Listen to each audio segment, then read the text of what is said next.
Hello everyone, welcome to home science classes. Home science classes में आपका स्वागत है। कैसे हैं आप? आशा करती हूँ अच्छे होंगे, खुश होंगे, मस्त होंगे और पढ़ाई कर रहे होंगे। तो आपको पता है हमारी चर्चा चल रही है टेक्सटाइल पर। टेक्सटाइल पर हमने क्या-क्या पढ़ा है उस पे चर्चा करने से पहले हम आपको बता देना चाहते हैं, आप में से कई लोग ऐसे हैं जिनको चैनल नहीं मिल रहा है या उनको पुरानी क्लासेस नहीं मिल पा रही हैं। तो सबसे पहले आप जो ये क्लास देख रहे हैं, आपने अभी फ़ोन को इस तरह से रखा होगा, फ़ोन को आप इस तरह से ले लीजिए। आप देखेंगे कि यहाँ पर इस कॉर्नर पर आपको लोगो दिखेगा। लोगो इस तरह का जो आपको बीच में दिख रहा है, ऐसा ही लोगो आपको इस कॉर्नर पर मिलेगा। आप एक कॉर्नर पर आपको लोगो मिलेगा और यहाँ पर आपको मिलेगा सब्सक्राइब का बटन मिलेगा। जब आप सब्सक्राइब के बटन को क्लिक करेंगे तो आपको चमकता सितारा देखने को मिलेगा। जब आप लोगो को टच कर देंगे तो आप डायरेक्ट चैनल पर पहुंच जाएँगे। जब आप चैनल पर पहुंच जाएँगे तो वहाँ पर आपको एक तरफ सबसे पहले आपको दिखेगा होम, फिर आपको दिखेगा वीडियो, फिर आपको दिखेगा प्लेलिस्ट और लास्ट में आपको दिखेगी कम्युनिटी। ये 4 ऑप्शन आपको देखने को मिलेगा। ये हो गया आपका होम, ये हो गया आपका वीडियो, ये हो गया आपका प्लेलिस्ट और ये हो गया आपका कम्युनिटी पोस्ट। जब आप प्लेलिस्ट पर क्लिक करेंगे, तो वहाँ पर आपको मिल जाएगी। वहाँ पर आपको जो भी एक अलग-अलग सा फ़ोल्डर मिलेगा। एक आपको मिलेगी प्रैक्टिस सेट की, एक आपको प्रीवियस ईयर क्वेश्चन पेपर की मिलेगी, आपको होम मैनेजमेंट का जो है एक फ़ोल्डर मिलेगा, टेक्सटाइल का मिलेगा, आपको न्यूट्रिशन साइंस का मिलेगा और एक्सटेंशन एजुकेशन का मिलेगा। चाइल्ड डेवलपमेंट अभी हमने नहीं किया है तो उसकी आपको फ़ोल्डर उसका नहीं मिलेगा। तो आप वहाँ से जाकर सारी क्लासेस को देख सकते हैं। आई होप अब आपको परेशानी नहीं हो रही होगी। आप अगर चैनल को सब्सक्राइब कर लेते हैं और साथ में जो आपका बेल दिया गया है उस बेल पर आप क्लिक कर देते हैं तो जब भी मैं क्लास डालूँगी आपके पास नोटिफ़िकेशन तुरंत पहुँच जाएगा। आपको कोई परेशानी भी नहीं होगी और वैसे भी आपकी क्लास 12 बजे आपको मिल जाती है। और एक बात आप में से जो लोग भी टेलीग्राम चैनल नहीं जॉइन किए हैं, जॉइन कर सकते हैं। वहाँ पर आपको रात में 9 बजे 10 क्वेश्चन की क्विज़ मिलती है, आप उसे सॉल्व कर सकते हैं, ठीक? तो ये रही हमारी बात जो आप जिसके लिए आप परेशान होते हैं। अब हम बात कर लेते हैं जो हमें अपनी क्लास में डिस्कस करना है। हमें डिस्कस क्या करना है? तो आपको पता है हमारी चर्चा चल रही थी टेक्सटाइल पर। टेक्सटाइल में भी हमने जो अभी तक देखा हमने सारे रेशों के बारे में पढ़ लिया है, चाहे वो आपका प्राकृतिक रेशा हो या फिर वो आपका कृत्रिम रेशा हो। हमने रेशे से धागा भी बना लिया। धागा हमने जो धागा बनाने की प्रक्रिया थी जिसे हम बोलते हैं स्पिनिंग। तो हमने हर प्रकार के चाहे वो आपकी यांत्रिक स्पिनिंग हो, चाहे आपकी रासायनिक स्पिनिंग हो, हमने सभी के बारे में डिस्कस कर लिया है। साथ ही साथ हमने देखा कि हमने विभिन्न प्रकार के धागे बनाए थे। हमने उन धागों के बारे में भी चर्चा कर लिया। फिर हमने जो हमारे पास धागा था, उस धागे से हमने कपड़ा बनाया। अब कपड़ा बनाने की कोई एक विधि नहीं है, कपड़ा बनाने की अनेक विधियाँ होती हैं। उसमें आपका वीविंग आता है, नीटिंग आता है, फेल्टिंग आता है, ब्रिडलिंग आता है और आपका घूलक के द्वारा वस्त्र को बनाया जाता है। तो हमने जब ये वस्त्र बना लिए, अब क्या ये जो हमने कपड़ा बनाया है, ये हम पहन सकते हैं? जब आप रेशे को काटने के बाद उसको बुनकर वस्त्र बना लेते हैं, तब भी ये आपका जो कपड़ा होता है पहनने लायक नहीं होता है। आपको पता होगा हमने कई बार चर्चा किया है, जो करघे से उतरा सीधा कपड़ा है, जैसे जो अभी करघे से निकाला गया है कपड़ा, हमने उस पर कोई फिनिशिंग नहीं की है, हमने कोई परिचर्या नहीं की है। तो इस प्रकार के वस्त्र को हम क्या नाम देते हैं? इस प्रकार के वस्त्र को हम ग्रे गुड्स नाम देते हैं। क्या देते हैं? ग्रे गुड्स नाम देते हैं, ठीक? आपसे ये क्वेश्चन पूछा भी गया है कि करघे से उतरा सीधा कपड़ा क्या कहलाता है? तो वो आपका ग्रे गुड्स कहलाता है। अब ये पहनने लायक क्यों नहीं होता है? तो आपको पता है जब हम इनकी बुनाई करते हैं, तो बुनाई करते समय इनमें दाग, धब्बे बहुत सारी चीज़ें लग जाते हैं। इनकी जो बाहरी सतह होती है वो खुरदरी होती है। क्या आपने जो कपड़ा अभी पहन रखा है वो खुरदुरा है? टेढ़ा-मेढ़ा है? नहीं। लेकिन जब आप करघे से कपड़े को उतारते हैं, तो ऐसे में जो आप कपड़े को प्राप्त करते हैं वो कपड़ा खुरदुरा होता है, उसमें दाग धब्बे लगे होते हैं और जो आपका वस्त्र मिलता है वो भी टेढ़ा-मेढ़ा होता है। तो हम क्या करते हैं, तो जो हमने ये ग्रे गुड्स प्राप्त किया है, हम इस पर विभिन्न प्रकार की परिसज्जाएँ करते हैं। परिसज्जा क्यों की जाती है? तो जब तक आप परिसज्जा नहीं करेंगे, वो वस्त्र आपके पहनने के लायक नहीं होगा, ठीक? कुछ पॉइंट है जो हमें ध्यान रखने हैं, सबसे पहले हम उन्हीं पर चर्चा कर लेते हैं। आपने पहले भी देखा है, वापस एक बार देख लेते हैं। कताई बुनाई के पश्चात करघे से उतारे गए वस्त्र को क्या बोलते हैं? तो हम उन्हें ग्रे गुड्स वस्त्र कहते हैं। क्या बोलते हैं? ग्रे गुड्स वस्त्र बोलते हैं। ये क्वेश्चन आपसे पूछा गया है, ध्यान रखिएगा, कभी भी पूछा जा सकता है, तो आप इसको ध्यान रखेंगे, ठीक? और जब से हमने टेक्सटाइल स्टार्ट की है, पहले दिन से ही हमने इस शब्द के बारे में काफ़ी बार ज़िक्र किया है ना? अब हम बात कर लेते हैं परिसज्जा की। ये परिसज्जा होती क्या है? तो करघे से उतारे गए वस्त्रों पर विभिन्न विधियों के द्वारा कुछ प्रक्रियाएं की जाती हैं, जिससे उनका जो बाह्य स्वरूप होता है वो निखर कर आता है। जब आप करघे से वस्त्र को उतारते हैं, तो उन पर आप विभिन्न प्रक्रियाएं करते हैं और वही जो आपकी प्रक्रियाएं होती हैं, वही कहलाती हैं आपकी परिसज्जा कहलाती हैं। अब परिसज्जा करने से होता क्या है? तो आपके वस्त्रों में निखार आता है ना? अब आगे देख लेते हैं। गुणों में वृद्धि हो जाती है। जब आप इन पर परिचर्चा करते हैं तो क्या-क्या होता है?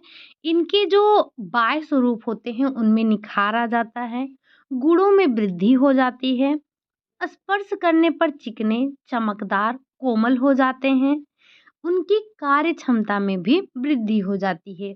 यही सारी प्रक्रिया क्या कहलाती है? यही सारी प्रक्रिया जो होती है आपकी सज्जा कहलाती है। जब आप वस्त्रों को मुलायम करते हैं, चिकना बनाते हैं, कोमल बनाते हैं, उनके गुणों में वृद्धि करते हैं, तो यही सारी प्रक्रिया ही आपकी परिसज्जा कहलाती है, ठीक? अब जो हम परिसज्जा करते हैं, उसका कुछ उद्देश्य होता होगा। जैसे अब चाहे कपड़े की बात की जाए, कपड़े पर परिसज्जा किया जाए या फिर जो व्यक्ति अपने फेस पर परिसज्जा करता है। हम अपने फेस पर परिसज्जा ही तो करते हैं, जैसे काजल लगाना, आईलाइनर लगाना, लिपस्टिक लगाना वगैरह-वगैरह जो भी है, क्रीम पाउडर, ये सब हम क्यों करते हैं? तो हमारा कुछ उद्देश्य होता है ना इसको करने के पीछे। तो उसी तरह से जो कपड़ों पर परिसज्जा की जाती है, उसका भी अपना कोई उद्देश्य होता है। उद्देश्य की पूर्ति के लिए हम क्या करते हैं? हम परिसज्जा करते हैं। तो सबसे पहला इसका उद्देश्य क्या है कि वस्त्रों को आकर्षक बनाना।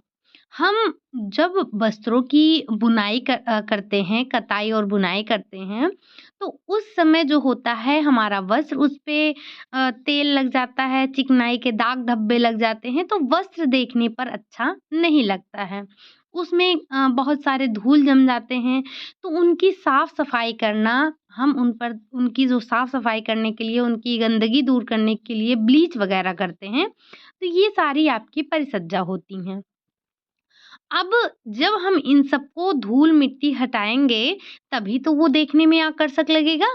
मतलब हम वस्त्रों का आकर्षण बढ़ाने के लिए वस्त्रों पर परिसज्जा करते हैं। अब आप ही के पास 2 वस्त्र हैं। एक में आपने देखा तेल, चिकनाई इन सब के जो है दाग धब्बे लगे हैं, बहुत ज़्यादा धूल-मिट्टी जमी है।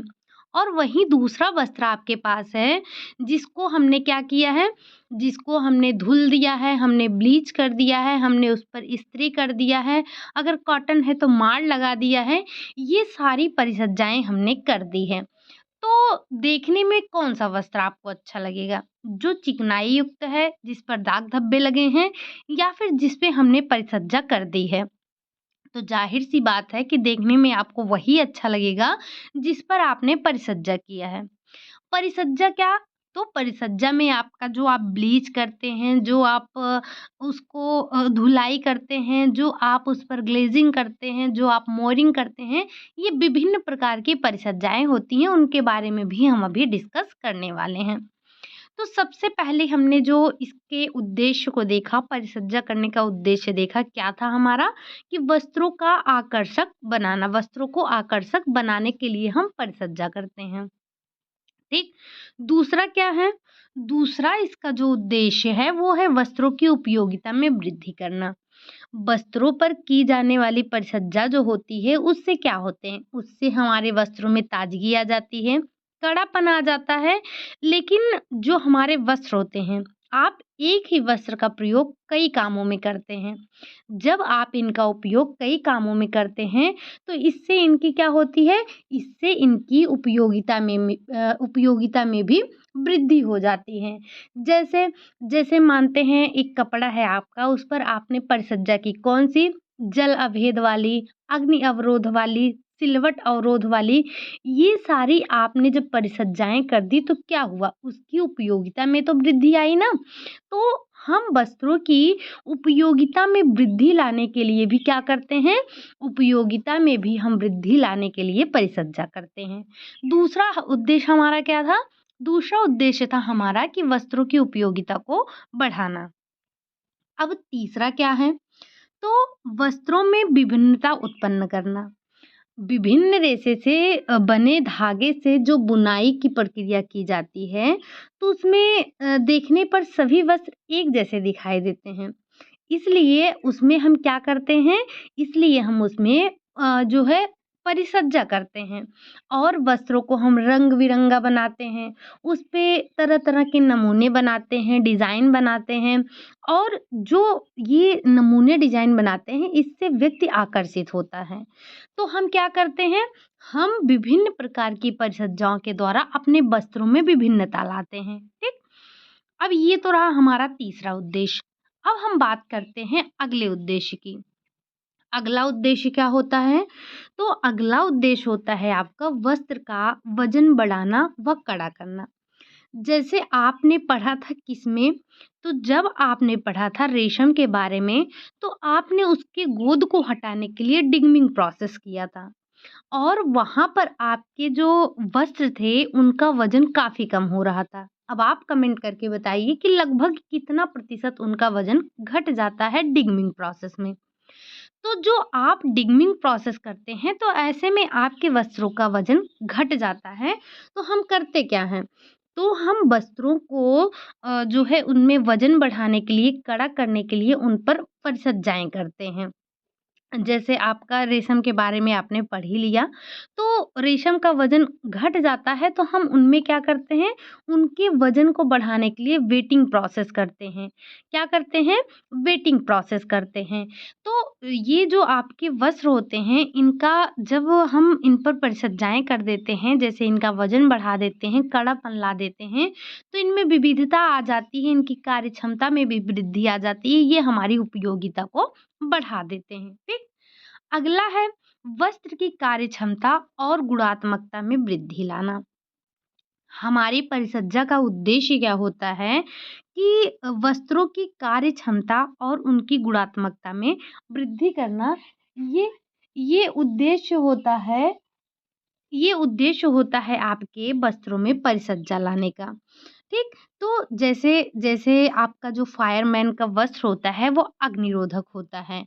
जल से बचाने के लिए आप जल जो है वाटर प्रूफ वस्त्र बनाते हैं और आप अपहोल्स्ट्री बनाते हैं। अपहोल्स्ट्री के बारे में आपने पढ़ा था, पर्दे बनाते हैं, पोशाक बनाते हैं। तो ये जो आप भाँति-भाँति के वस्त्र बनाते हैं, इनकी उपयोगिता भी अलग होती है, इनकी कार्यक्षमता में भी वृद्धि होती है, इनके गुणों में भी अंतर पाया जाता है।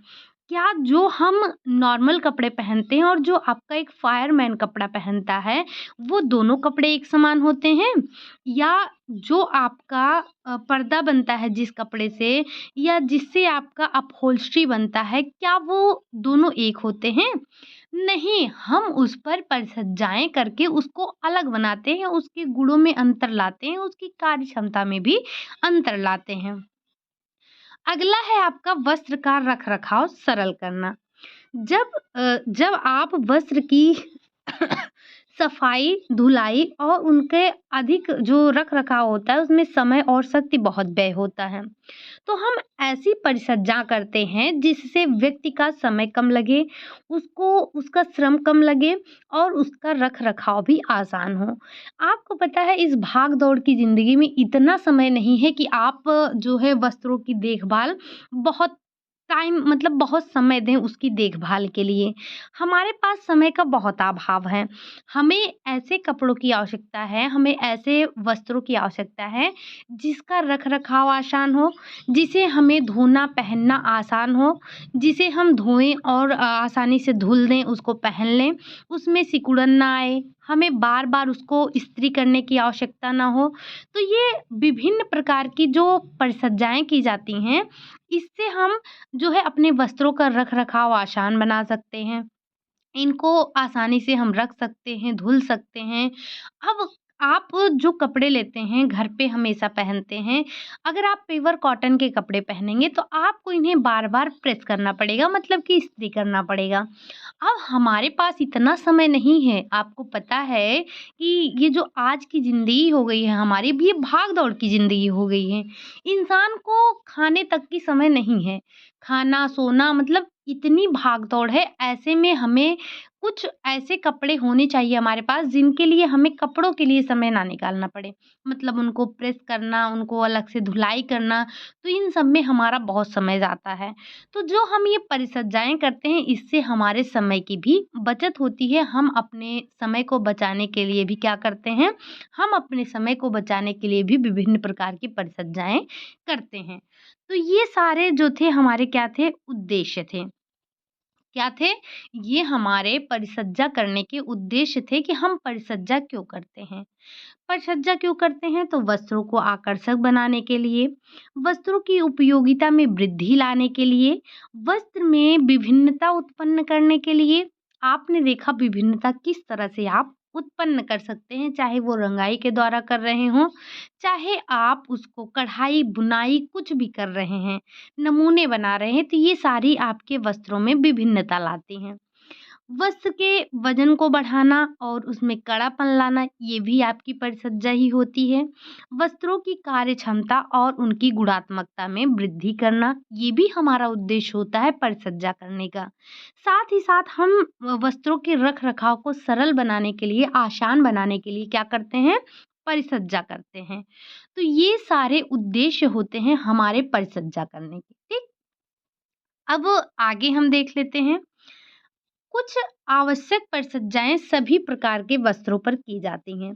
जैसे कुछ ऐसी परिचर्याएँ होती हैं जैसे आप कुछ लोग ऐसे हैं कि जिनको कुछ परिचर्या करना आवश्यक होता है। जैसे जैसे हमारे बाल हैं, तो कंघी करना हमारे लिए आवश्यक है। ये हमारी आवश्यक परिचर्या है। लेकिन अगर हम लिपस्टिक नहीं लगाते हैं, हम काजल नहीं लगाते हैं, ये हमारी क्या होती हैं, ये हमारी सजावटी परिचर्या होती हैं। तो उसी तरह से कपड़े भी होते हैं। कपड़े पर हम अनेक प्रकार की परिचर्याएँ करते हैं। कुछ आपकी कैसी होती हैं, अस्थायी होती हैं, कुछ अस्थायी होती हैं, कुछ गीली परिचर्या होती है, कुछ सूखी परिचर्या होती है, कुछ आपकी यांत्रिक परिचर्या होती है, कुछ रासायनिक परिचर्या होती है। कुछ आधारभूत परिचर्या होती है, कुछ बनावटी परिचर्या होती है, कुछ कार्यात्मक परिचर्या होती है, तो हम विभिन्न प्रकार की परिचर्याएँ करते हैं। अब जो आपकी आधारभूत परिचर्या होती है उसमें क्या आता है? जैसे हमने आपको क्या बताया कि बाल में कंघी करना हमारा एक आवश्यक आधारभूत परिचर्या होता है। उसी तरह से जो कपड़ा होता है, कपड़े की आधारभूत परिचर्या में क्या आ जाता है? तो वस्त्र को सीधा करना, इस्त्री करना, सफेदी लाना, रोएँ उठाना, ये सब क्या होते हैं? ये सब जो वस्त्र होते हैं उसकी आधारभूत आवश्यकता होती है, आधारभूत परिचर्या होती है। मतलब हमें हर वस्त्र पर ये परिचर्या करनी ही करनी होती है, ठीक? वहीं अगर हम सजावटी परिचर्या की बात करें, तो सजावटी का मतलब ही होता है कुछ वस्त्रों को चिकना बनाना, कोमलदार बनाना, सुंदर बनाना, आकर्षक बनाने के लिए हम जो परिचर्याएँ करते हैं। हम आपने देखा विषय उद्देश्य क्या था? आकर्षक बनाना। तो जो वस्त्र को जो है आकर्षक बनाने के लिए परिसज्जा करते हैं, वो आपकी सजावटी परिसज्जा कहलाती है, ठीक? तो ये हमारी क्या थी परिसज्जा की बात। अब हम देख लेते हैं परिसज्जाएँ कौन-कौन सी होती हैं, ठीक? तो अगर हम बात करें आपके जो परिसज्जाएँ हैं हमारी, हमने उसको मुख्य रूप से 2 भागों में बाँटा है। वैसे तो आपने अभी देखा कि हम अस्थायी परिसज्जा करते हैं, अस्थायी परिसज्जा करते हैं, गीली परिसज्जा करते हैं, सूखी परिसज्जा करते हैं, यांत्रिक परिसज्जा करते हैं, रासायनिक परिसज्जा करते हैं, आधारभूत परिसज्जा करते हैं, बनावटी परिसज्जा करते हैं, कार्यात्मक परिसज्जा करते हैं और विभिन्न प्रकार की परिसज्जाएँ हम करते हैं। लेकिन इन परिसज्जाओं में भी हमने इनको मुख्यतः 2 भागों में बाँटा है। कौन-कौन सा? एक है आपका यांत्रिक परिसज्जा और दूसरा है आपका रासायनिक परिसज्जा। अब अगर हम यांत्रिक की बात करें, तो यांत्रिक परिसज्जा का मतलब क्या होता है? यांत्रिक का मतलब आपको समझ में ही आ रहा होगा कि मशीनों के द्वारा जो परिसज्जा की जाती है, वही आपकी यांत्रिक परिसज्जा कहलाती है। इसमें हम करते क्या हैं? तो इसमें वस्त्र को मशीन द्वारा कसकर इनको हम तनेन कर देते हैं, टेढ़ा-मेढ़ा कर देते हैं, मतलब जो टेढ़े-मेढ़े आकृत होते हैं, इनको हम सीधा करते हैं, इनको इस्त्री करते हैं, इनकी सतह को हम चिकना बनाते हैं, रोएँ उठाते हैं, नक्काशी करते हैं, इनकी कुटाई करते हैं, इन पर ब्लीचिंग करते हैं, मोइरिंग करते हैं, टेंटरिंग करते हैं, आदि प्रकार की जो परिसज्जाएँ होती हैं आपकी, ये कैसी होती हैं? तो ये सारी आपकी मैकेनिकल परिसज्जाएँ, मैकेनिकल फिनिशिंग होती है, ठीक? इसमें आपको जो ध्यान रखना है वो उसमें आपको हम नीचे दिए गए हैं कुछ 10 से 12 आपके जो यांत्रिक परिसज्जाएँ हैं जिनको आपको ध्यान रखना है, ठीक? तो सबसे पहली जो परिसज्जा होगी, हम इसमें अभी आपसे यांत्रिक परिसज्जा की ही बात करेंगे। आज की जो क्लास होगी आपकी यांत्रिक परिसज्जा तक ही सीमित रहेगी। अगली क्लास में हम रासायनिक परिसज्जा के बारे में चर्चा करेंगे। तो जो आपकी यांत्रिक परिसज्जा है, उसमें सबसे पहली परिसज्जा हम क्या करते हैं? बीटलिंग की परिसज्जा करते हैं। बीटलिंग का मतलब क्या होता है? तो कपड़ों की कुटाई करना। अब आपसे क्वेश्चन में कपड़ों की कुटाई करना नहीं पूछेगा, आपसे पूछेगा बीटलिंग, ठीक? तो इंग्लिश इसका ध्यान रखिएगा, हिंदी ध्यान रखने की कोशिश मत कीजिएगा। या आप हिंदी ये जो आपको सामने दिया गया है, ये इसकी हिंदी ही है, ठीक? और जिसकी हिंदी नहीं है, तो उसकी हिंदी खोजने की कोशिश मत कीजिएगा, मैं आपको पहले ही बता रही हूँ। तो जैसे ये टेंटरिंग है, आपको इंग्लिश में भी हिंदी में भी आपको टेंटरिंग लिखकर दे दिया जाएगा। तो जो हम सबसे पहली परिचर्चा कर रहे हैं, वो क्या है आपका? बीटलिंग। बीटलिंग मतलब कपड़ों की कुटाई करना। कुटाई करना कुटाई क्यों करते हैं हम? तो बुनने के बाद जो करघे से वस्त्र को उतारते हैं, वस्त्र में बुनाई में जो उखड़ी-उखड़ी हुई सी लगती हैं बुनाई के बाद, वो क्या क्या होती हैं, वो थोड़ी-सी खुरदुरी सी होती हैं, उतनी अच्छी नहीं होती हैं। आपको बीच-बीच में अनेक प्रकार के छिद्र दिखाई देते हैं। वस्त्र जो है स्पर्श करने में अ, अच्छे नहीं दिखते हैं। तो कुटाई की प्रक्रिया के द्वारा हम वस्त्रों में क्या करते हैं? चमक और कोमलता उत्पन्न करते हैं। तो हमारा जो वस्त्र पर परिचर्चा की जाती है, फिनिशिंग की जाती है, वो क्यों की जाती है? तो वो वस्त्रों में चमक और कोमलता को उत्पन्न करने के लिए किया जाता है। इस प्रक्रिया में वस्त्र की सतह की कुटाई कैसे करते हैं? तो आपने घर पर देखा होगा, पता नहीं आपके घर पर है नहीं, कुछ इस तरह की लकड़ी की मुंगरी बनी होती है, ठीक? इस तरह से होती है, ये आपका पकड़ने वाला होता है, तो इसी के द्वारा हम वस्त्रों को कूट-कूट कर इसकी जो है कुटाई करते थे, ठीक? लेकिन अभी का समय क्या हो गया है? अभी का समय ऐसा हो गया है कि हम जो ये परिचर्या कर रहे हैं, बीटलिंग प्रोसेस कर रहे हैं, ये हम मशीनों के द्वारा करते हैं। मशीनों में बड़े-बड़े हथौड़े से लगे होते हैं, रोलर्स पर कपड़े को चढ़ाते हैं, इनको घुमाते रहते हैं। तो ये जो अब परिचर्याएँ होती हैं, कुटाई का मतलब आप एक बात बताइए, अभी तो नहीं कुटाई होती है मानते हैं, लेकिन जब आप छोटे थे तो मम्मी कुटाई करती थी ना, की होंगी पक्का। तो क्या करती थी डंडा लेके आपको ऊपर से कूट देती थी। तो वही कूटना कपड़े पर होता है। तो जो तब हमें डंडे से कुटाई होती थी, लेकिन जो वस्त्रों को कूटने के लिए इस्तेमाल किया जाता है, वो इस तरह से होता है जिसे हम मुंगरी बोलते हैं, ये लकड़ी का बना होता है। तो पहले इससे कुटाई होती थी। लेकिन आपको पता है कि अब हमारे जो वस्त्र बन रहे हैं, ये बहुत अधिक मात्रा में बनते हैं, बड़े मात्रा में बनते हैं, तो इनको हाथों से इन पर कुटाई करना आसान नहीं है। तो इसीलिए इनको अब किससे किया जाता है? इसीलिए अब इनको जो है मशीनों के द्वारा किया जाता है। मशीनों में जो है बड़े-बड़े हथौड़े लगे होते हैं, रोलर्स पर कपड़े को चढ़ाते हैं और ये रोलर्स घूमते रहते हैं और हथौड़ा उस पर गिरता रहता है। तो इस प्रकार से उसकी कुटाई हो जाती है।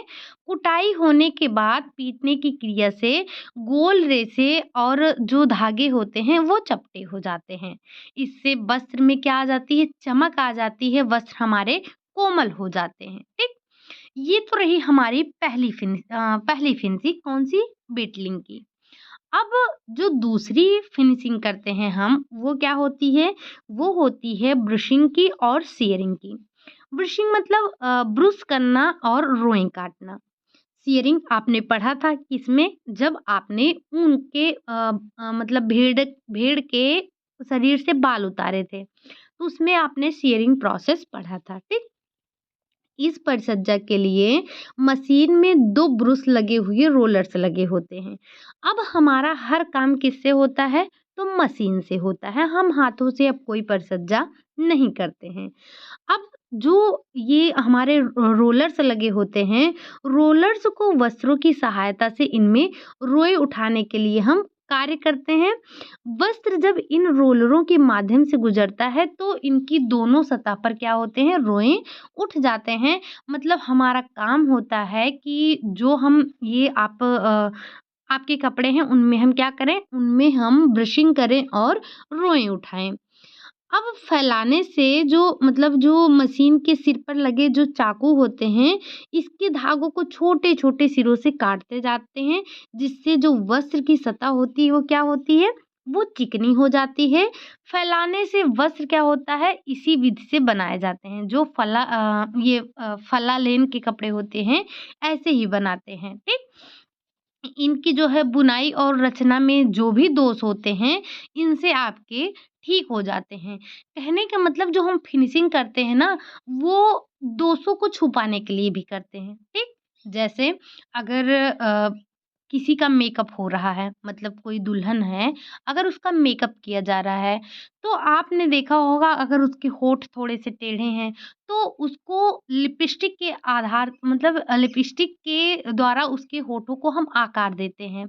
अगर उसके जो है फेस पे पिंपल हैं, तो हम कुछ न कुछ ऐसा प्रोडक्ट लगा देते हैं जिससे उसके पिंपल छिप जाते हैं। तो आपको ये भी समझना है कि एक आपका उद्देश्य ये भी होता है कि आप वस्त्रों के दोषों को छुपाएँगे, ठीक? किससे? फिनिशिंग के द्वारा। हुँ? अब जो अगला प्रोसेस होता है आपका, मतलब जो आपकी अगली परिचर्या होती है, वो होती है कैलेंडरिंग की। अब कैलेंडरिंग क्या है? तो वस्त्रों को चिकना करना। ये कैलेंडरिंग का मतलब आप ये समझिए कि जैसे आप घर पर वस्त्रों को प्रेस करते हैं ना, तो उसी तरह से जो व्यावसायिक तौर पर कपड़े प्रेस किए जाते हैं, वही आपका कैलेंडरिंग कहलाता है। मतलब जब वस्त्रों को बड़े पैमाने पर प्रेस किया जाता है, तो वही आपका कैलेंडरिंग कहलाता है। अब घर पर हम क्या करते हैं, 4 कपड़े, 6 कपड़े, 10 कपड़े बहुत कर लिए। लेकिन जो कैलेंडरिंग प्रोसेस होता है, इसमें हम कई मीटर के कपड़े 10-20 नहीं, कम से कम 100 डेढ़ 100 मीटर के कपड़े को 1 मिनट में आप ध्यान रखिएगा कि कैलेंडरिक प्रक्रिया के द्वारा 1 मिनट में आप 140 मीटर के कपड़े को चिकना बनाते हैं। क्या? 1 मिनट में कितना? 140 मीटर। वहीं अगर हमें एक सूट प्रेस करना हुआ तो कितना देर लगता है? कम से कम कुछ नहीं तो 15 से 20 मिनट लग ही जाता है। तो ये जो आपका कैलेंडरिंग होता है ना, ये वस्त्रों को चिकना बनाने के लिए एक प्रकार से आप कह सकते हैं कि जो हमारे इस्त्री करने की प्रक्रिया है व्यावसायिक स्तर पर, उसी को ही हम क्या कहते हैं?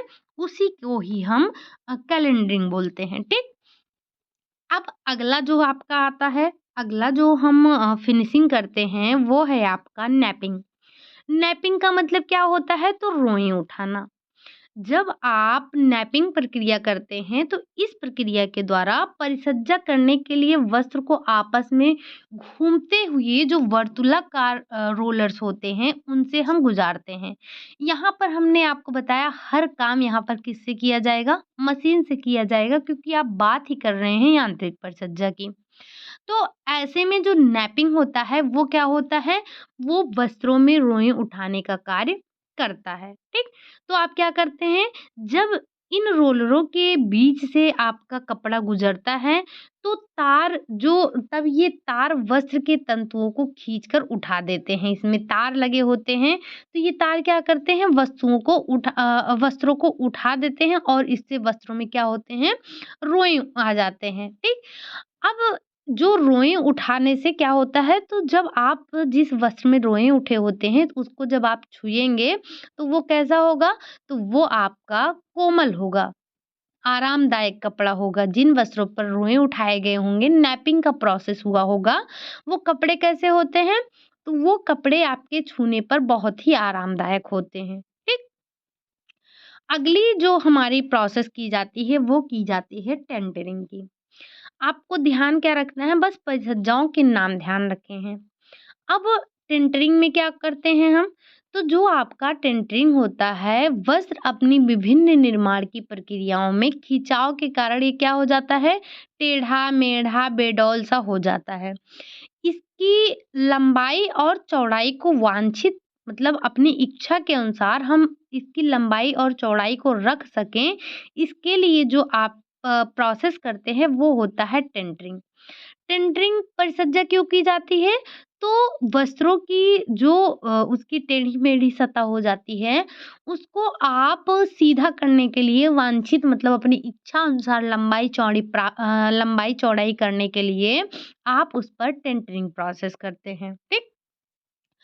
टेंटरिंग की मशीन 20 से 90 फुट लंबी होती है। लंबाई इसका ध्यान रखिएगा कितना होता है?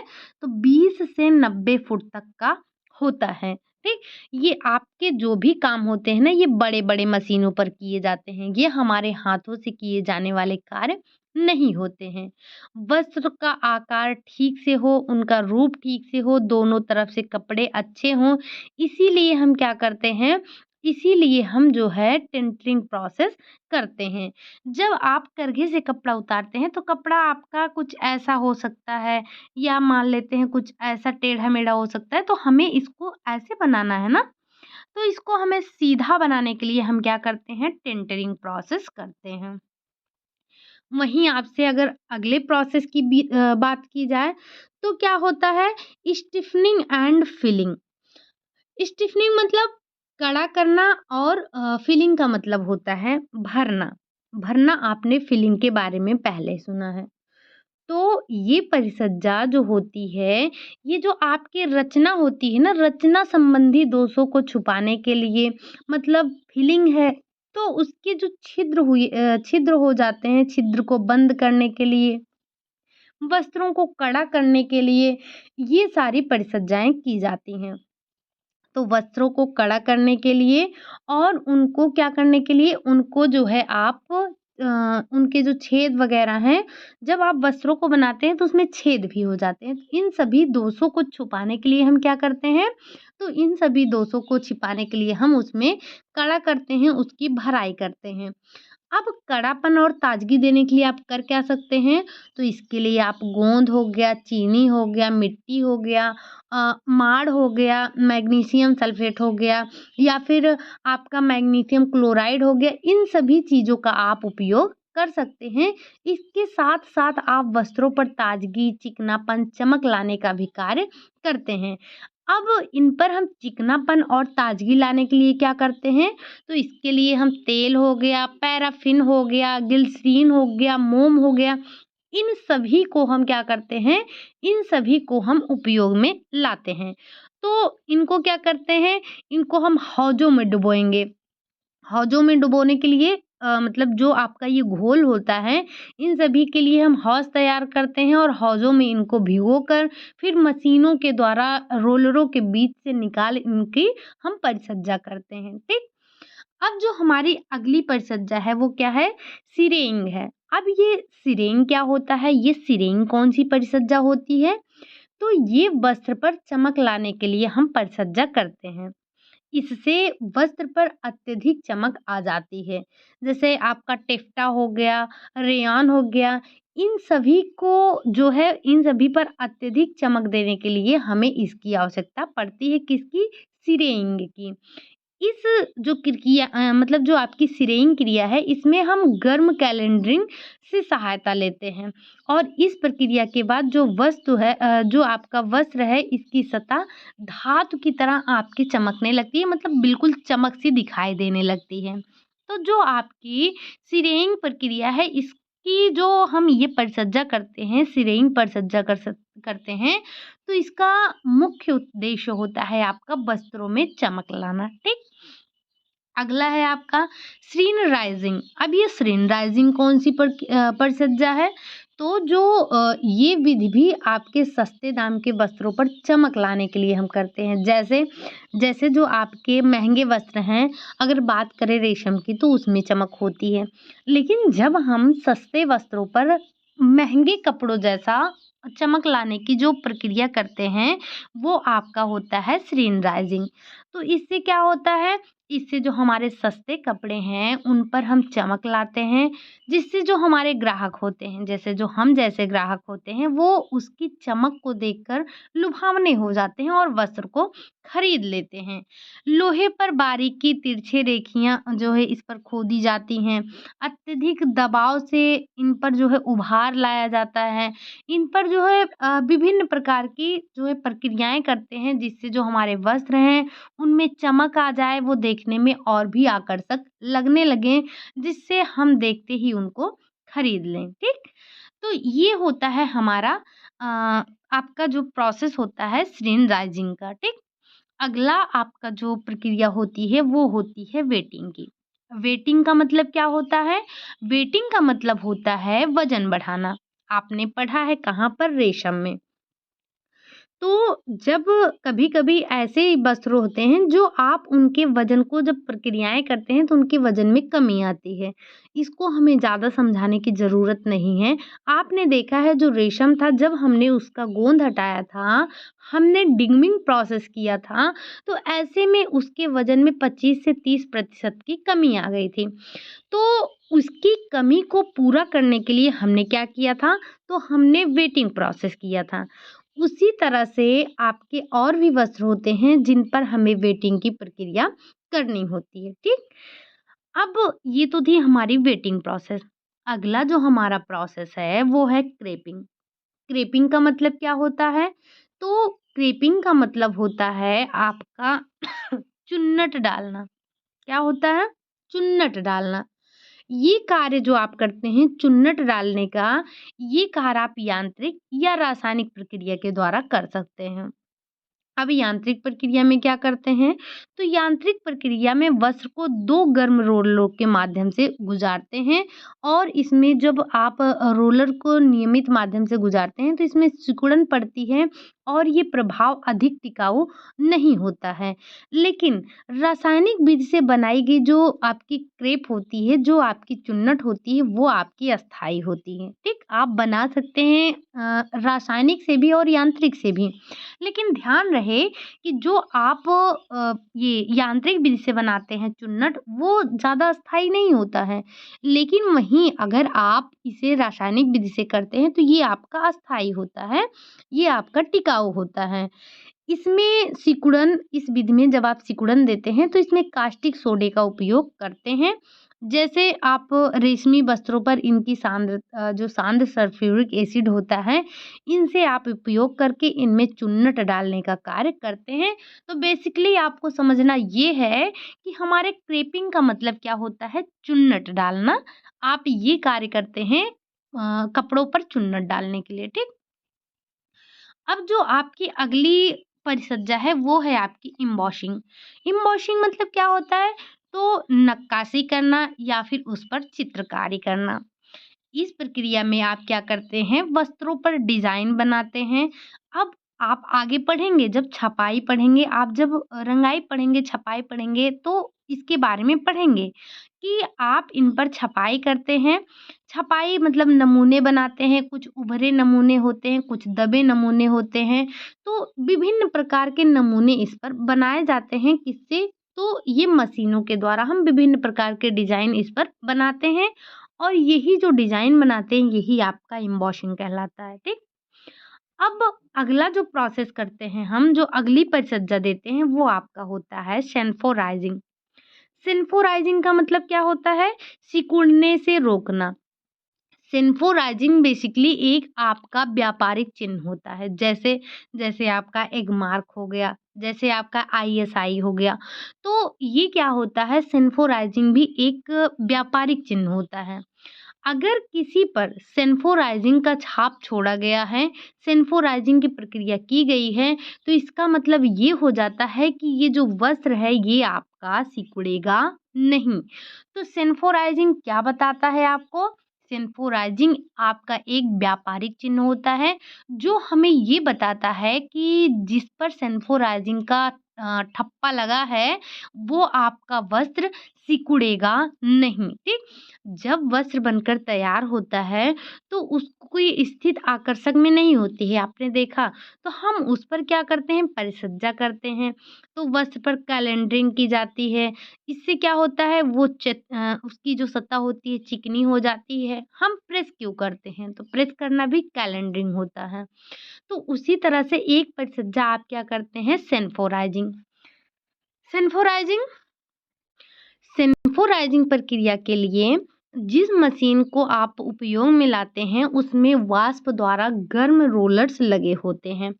अब वस्त्र को इन रोलरों के माध्यम से गुजारते हैं।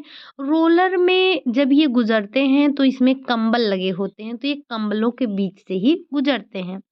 अब जो ये कंबल होने के कारण रोलर के दबाव से वस्त्र उतने ही चिकने खिंचे होते हैं और दबते हैं। तो जो इन पर जो इनकी जो स्वाभाविक क्षमता होती है, उनकी वो वृद्धि हो जाती है, मतलब ये सिकुड़ते नहीं हैं।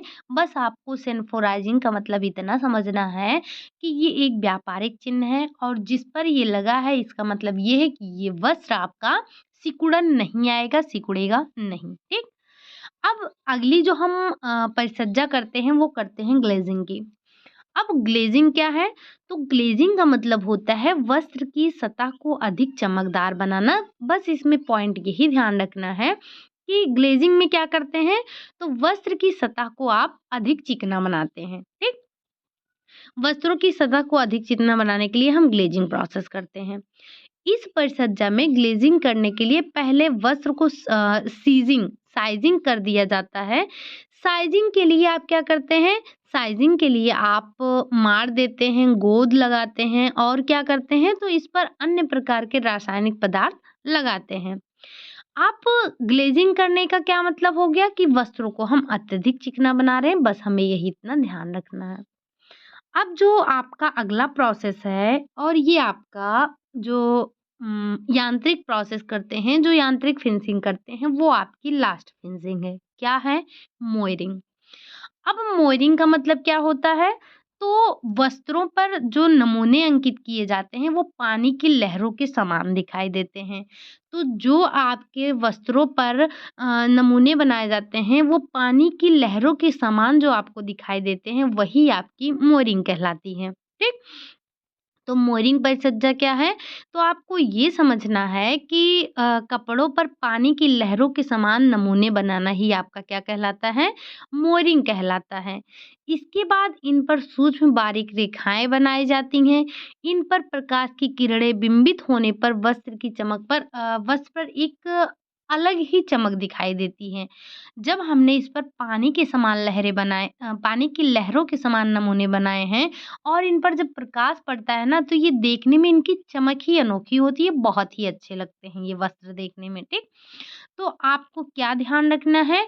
आपको मोयरिंग के बारे में बस यही ध्यान रखना है, पानी की लहरों के समान नमूने बनाना, ठीक? मैं एक आपको वो लगाना था एक बुक की एक कटिंग लगानी थी जो मैं लगाना भूल गई, कल हम देखेंगे इसके बारे में। बस आप वहाँ पर जो आपकी मेन परिचर्याएँ हैं उसके बारे में थोड़ा-सा दिया गया है, तो कल हम एक बार उसको भी देख लेंगे, उसके बाद हम चर्चा करेंगे रासायनिक परिचर्या पर, ठीक? तो आज हमने क्या देखा? आज हमने सिर्फ़ और सिर्फ़ जो है आपके यांत्रिक परिचर्या के बारे में बात की। आपको पता है कि हम विभिन्न प्रकार की परिचर्याएँ क्यों करते हैं? हमने इसकी उद्देश्य के उद्देश्य में भी चर्चा कर लिया। कुछ पॉइंट छूट गया था जैसे जैसे इसके दोषों को छिपाना। एक पॉइंट आप वहाँ पर नोट कर लीजिएगा कि जो हमारे वस्त्र होते हैं, जो उनमें दोष होते हैं, उन दोषों को छुपाने के लिए भी हम क्या करते हैं? परिचर्या करते हैं। हालाँकि आपको मैंने बता दिया है, समझ में आ गया होगा। आपका अब क्या बच रहा है? अब आपकी फिनिशिंग में बच रहा है रासायनिक परिचर्या। कल हम उसके बारे में भी डिस्कस करेंगे, ठीक? तो बस आज के लिए हम यही इतना रखते हैं। आज की क्लास हमारी यहीं तक होगी। हमने सिर्फ़ इसके एक पार्ट को देखा है यांत्रिक परिचर्या के बारे में। आपके पास अगर बुक है तो रासायनिक परिचर्या देख लीजिएगा, अगर नहीं है तो कल हम इसके बारे में तो डिस्कस करेंगे ही करेंगे, ठीक? तो बस आज के लिए यही इतना रखते हैं। क्लास आपको कैसी लगी? अगर अच्छी लगी हो तो लाइक करें, चैनल को सब्सक्राइब करें, कमेंट ज़रूर कीजिएगा, शेयर भी साथ ही साथ कर दीजिएगा। और आप में से जिन्होंने भी टेलीग्राम चैनल नहीं जॉइन किया है, तो जॉइन कर लीजिएगा। आपको डेली रात में 9 बजे क्विज़ होती है, वहाँ से आप प्रैक्टिस कर सकते हैं। तो बस आज के लिए यही इतना रखते हैं, मिलते हैं नेक्स्ट क्लास में, तब तक के लिए बाय बाय, टेक केयर।